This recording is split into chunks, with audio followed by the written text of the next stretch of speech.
Hello नमस्कार सलाम वालेकुम दोस्तों। आज हम बात करने वाले हैं एक ऐसे देश के बारे में जिसकी भूमि पर विशाल माउंट एवरेस्ट सीना ताने खड़ा है। देश जिसमें कभी स्वतंत्रता दिवस नहीं मनाया जाता क्योंकि यह देश कभी किसी देश का गुलाम नहीं बना।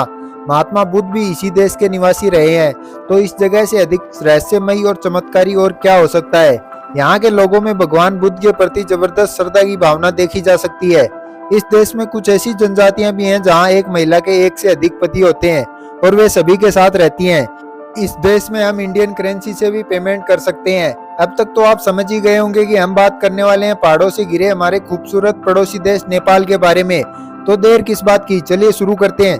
उससे पहले अभी तक चैनल को सब्सक्राइब नहीं किया तो सब्सक्राइब करना ना भूलें, क्योंकि ऐसी इन्फॉर्मेटिव वीडियो हम रोज लाते रहते हैं। दोस्तों, नेपाल से हमारी ऐसी हमजोड़ी है कि हम वहाँ बिना किसी वीजा पासपोर्ट के चक्कर मार सकते हैं। नेपाल दुनिया का एकमात्र ऐसा देश है जिसे अभी तक हिंदू राष्ट्र होने का गौरव प्राप्त है। नेपाल को साउथ एशिया का सबसे पुराना देश माना जाता है और इसका इतिहास काठमांडू की घाटी से शुरू होता है। नेपाल पर वैसे तो बारी बारी से कई राजाओं ने राज किया, लेकिन मजे की बात यह है कि नेपाल कभी किसी अन्य देश का गुलाम नहीं बना, इसलिए यहाँ कभी स्वतंत्रता दिवस नहीं मनाया जाता। भले ही नेपाल एक छोटा देश है जहाँ की जनसंख्या है करीब 3 करोड़, लेकिन फिर भी यहाँ 123 से अधिक भाषाएं बोली जाती हैं। दोस्तों, नेपाल की राजधानी है काठमांडू, जो दुनिया के टॉप 10 शहरों में शुमार है। 2000 साल से भी अधिक पुराना ये शहर कई प्राचीन मंदिरों का घर है। जैसा कि आपको पहले ही बताया था कि माउंट एवरेस्ट नेपाल की पहचान है, इसीलिए तो नेपाल का नाम लेते ही हर किसी को माउंट एवरेस्ट की याद आती है। वैसे आपको बता दें कि दुनिया की 10 सबसे ऊंची चोटियों में से 8 नेपाल में ही मौजूद हैं। अगर आपको ट्रैकिंग करना पसंद हो या ये आपका ड्रीम हो, तो इसे पूरा करने के लिए इससे अच्छी जगह नहीं हो सकती। दोस्तों, पानी को इकट्ठा करने के मामले में नेपाल दुनिया में दूसरे नंबर पर आता है। अगर नेपाल इसका समुचित उपयोग करे तो हाइड्रो पावर के क्षेत्र में एक बड़ी ताकत बन सकता है। लेकिन सच बात तो यह है कि यहाँ लोगों को दिन में 10 से 12 घंटे ही बिजली मिलती है। शायद आपको ये सुनकर बुरा लगे कि इतना खूबसूरत देश होने के बावजूद भी नेपाल की गिनती सबसे गरीब देशों में होती है, जहाँ पर आधे से ज्यादा लोग दिन का $1 से भी कम कमाते हैं। दोस्तों, हिंदू धर्म को मानने वाले लोग हमारे देश में सबसे ज्यादा हैं, लेकिन धर्मनिरपेक्ष होने के कारण हमारा देश एक हिंदू राष्ट्र नहीं है। लेकिन आपको जानकर हैरानी होगी कि पूरी दुनिया में केवल नेपाल ही एक ऐसा देश है जो एक हिंदू राष्ट्र है। यहाँ 80% से भी ज्यादा लोग हिंदू धर्म को मानते हैं।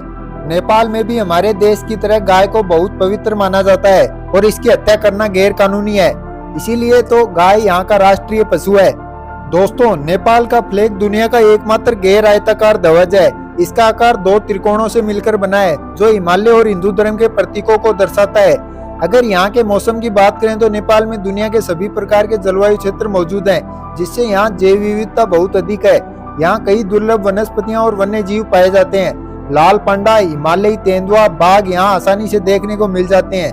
हमारे देश की तरह नेपाल में भी साल भर कई त्योहार मनाए जाते हैं। दशहरा और होली यहाँ के प्रमुख त्योहार हैं।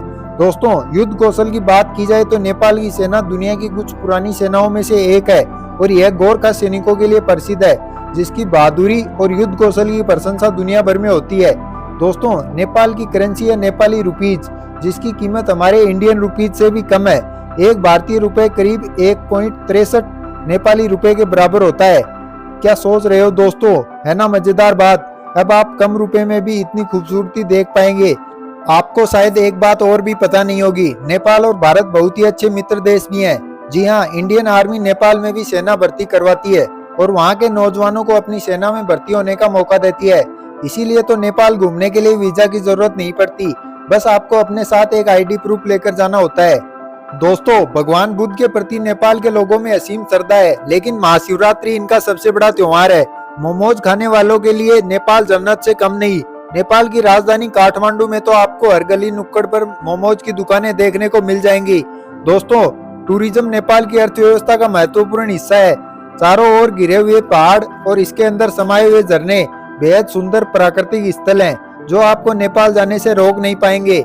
यहाँ की हसीन वादियों को देखने के लिए लोग दूर दूर से आते हैं, इसीलिए यहाँ पर्यटकों की सुरक्षा को गंभीरता से लिया जाता है।